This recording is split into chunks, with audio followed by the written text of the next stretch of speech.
Have your lips become thinner or less defined over the years? Today I'm going to show you a modern lip liner technique that makes lips look fuller and softly sculpted.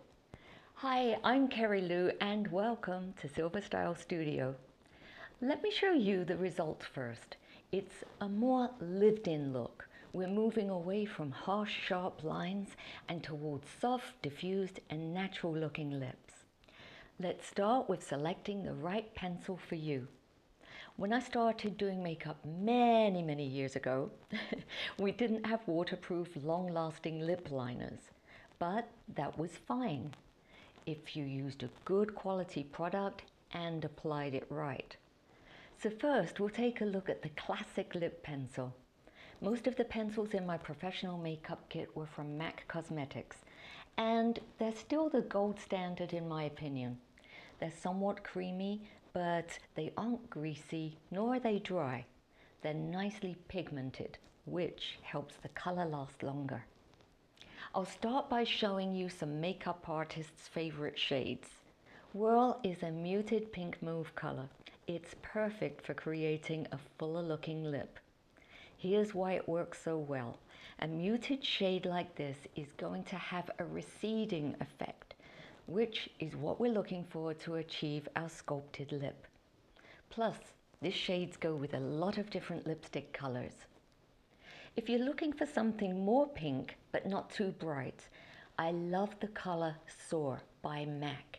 It's rosy, but it's not screaming pink, and it will work for this technique I'm about to show you. And if pink isn't your thing, Spice has always been a makeup artist's favorite. It's earthy, but it has a lot of warmth and life to it. It kind of brings cinnamon to mind. It complements deeper skin tones very well. If you're looking for an earth tone that's on the cooler side, and that's great for sculpting out a shape, I recommend trying STRIPDOWN. It's a creamy brown beige. If you love red lips, you can't go wrong with HALFRED. This is a great option if you like a subtle red. Let me know your favorite lip liners in the comment section below. I love hearing what works for you. Now you may be thinking, why are they all on the drab side? Well, the reason for choosing more muted shades for this video is because they work better for this particular technique I'm about to share with you. So why not use an automatic long-lasting liner? Here's why.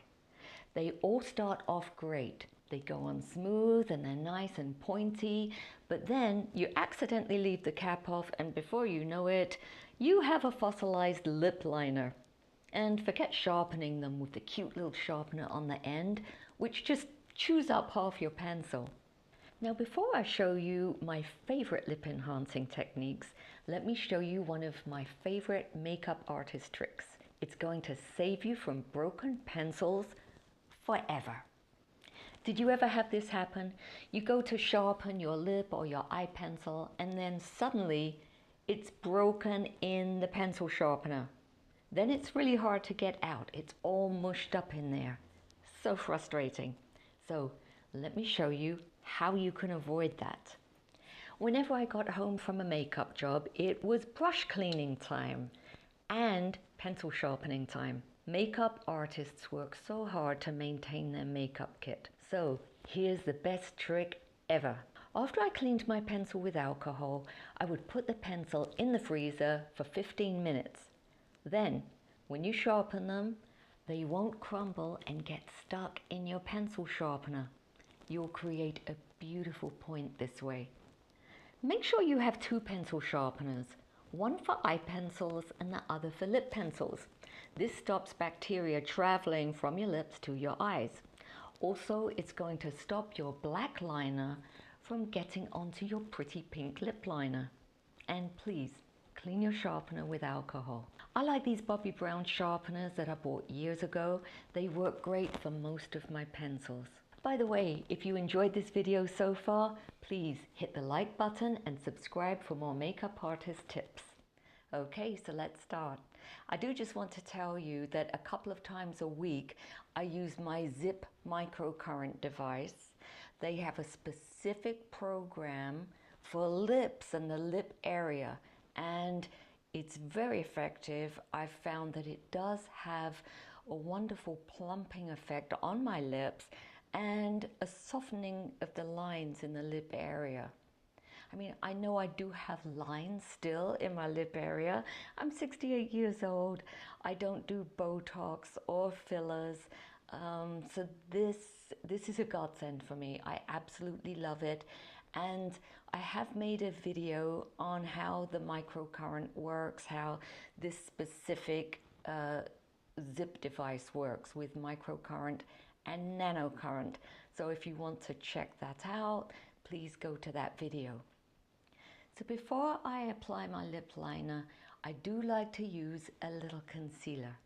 I don't like to go all over the lip, just a little bit into it.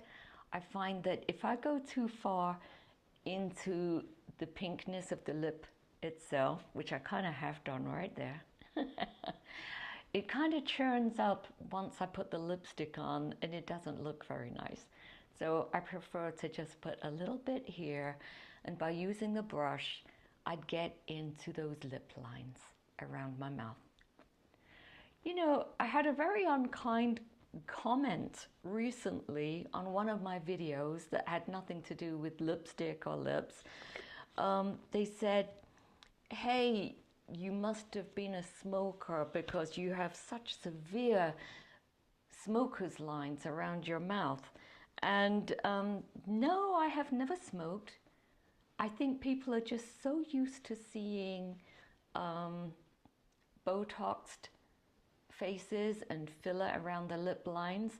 Maybe it's becoming more rare to see a woman of 68 with lines around her lips.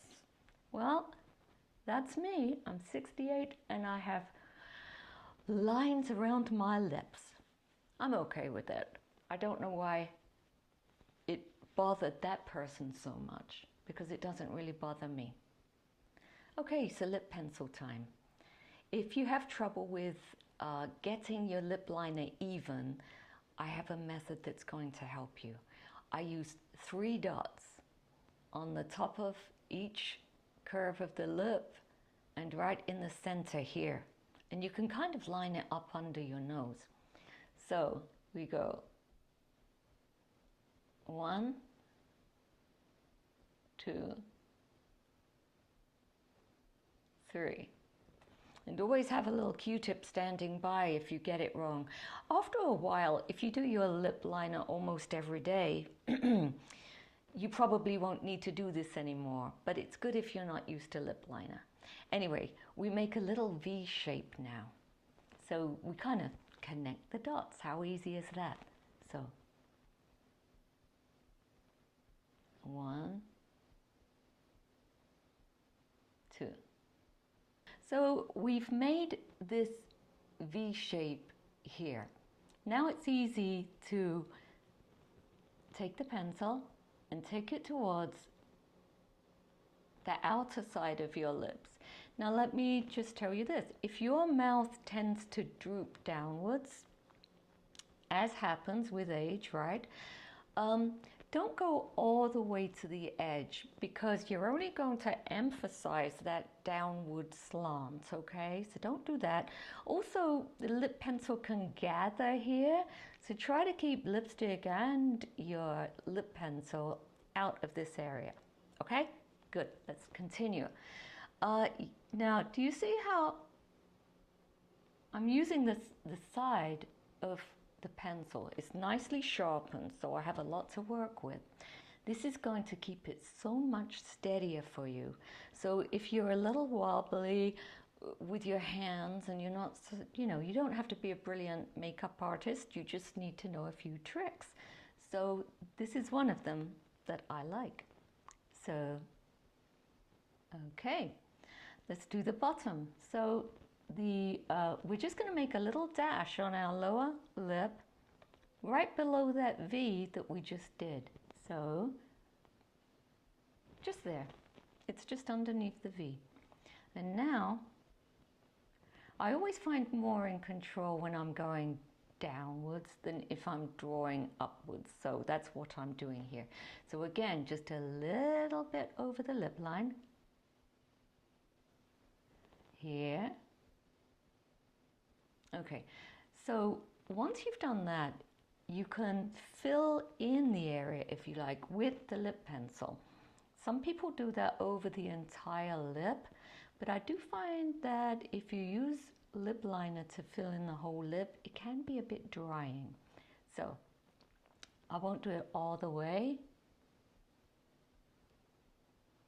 It's nice and quiet here now. I hear a little mourning dove outside. We've been having lots of snow lately. It's been freezing.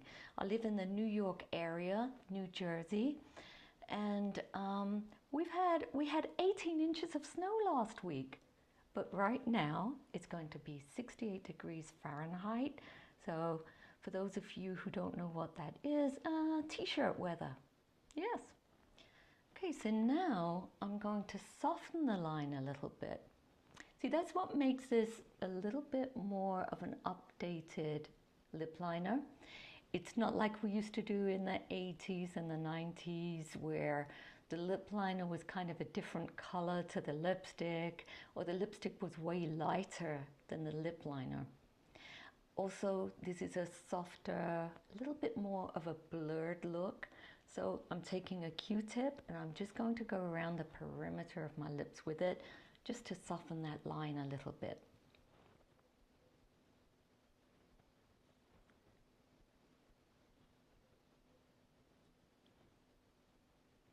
That way you're not going to get too much product on the outer edge of your lips, and therefore it's not going to travel into your lip lines.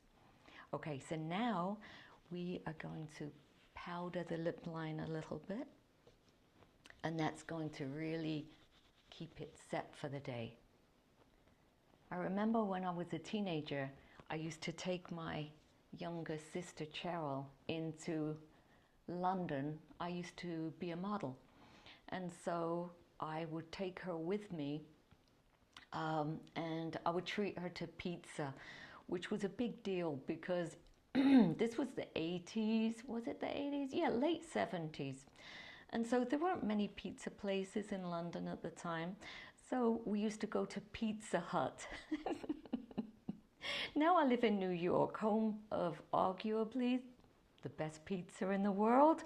Uh-oh, maybe I've started something. How's the pizza where you live? Okay, so I'm sorry, I'm rambling. Cheryl used to be amazed that I could eat my pizza without ruining my lipstick.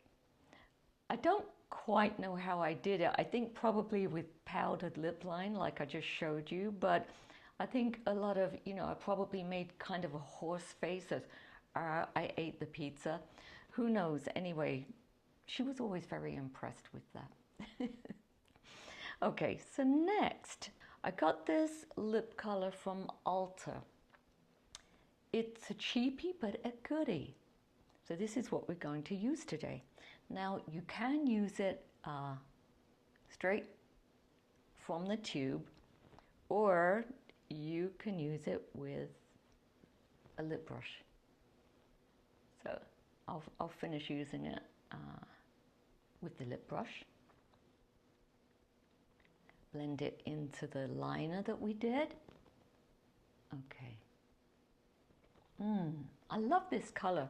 It's a very natural lip color. Some people say look at your gums and go close to the color of your gums to choose your lipstick, but I don't know. I think my lips would look awful if I did that. My gums are kind of a weird color. I think the lip brush kind of makes the lipstick go on a lot smoother. Do you like to use a lip brush, or do you like straight from the tube? I know, straight from the tube. I do that when I'm in a hurry, and then I smear it with my finger a little bit. Okay, now some of us like to blot the lips. I would say if the lipstick looks a little thick, by all means, give it a blot. It will help it last longer. I think this looks pretty good so far. Do you see how the line is soft? At this point, take a little look and make sure it's even, but don't go too crazy. Like if it's a little uneven, that's fine, because we're human beings, and especially as we get a little older, our mouths change shape sometimes. I know, sometimes I look at photos of myself and you look at certain features and you're like, wait a minute, that's not my nose. And you take a good look in the mirror and you're like, yes, it is your nose. And noses, apparently, they actually do get a little bigger as we age because they're made of cartilage. I looked this up. Go ahead, Google it. Noses get bigger, and so do ears. And probably they look bigger because your face kind of shrinks a bit as you get older. So the rest of your face is shrinking, and your nose and your ears are getting a little bigger. Isn't that lovely? Just thought I'd cheer you up. Okay, I digressed again. All right, so I'm going to use this little lipstick, this little lip gloss that I've been using for the last 6 months now. And we'll put just a little spark of it in the middle, right there. Lip gloss feels so good. I suppose you have to get the right one, but I really like this one. It's just a little Revlon cheapie. So, how do you like my lips? I really like this look. I hope you picked up a few tips here, and if you like this video, please like, and if you haven't done so already, please subscribe. I really appreciate it. I'll see you next time. Bye.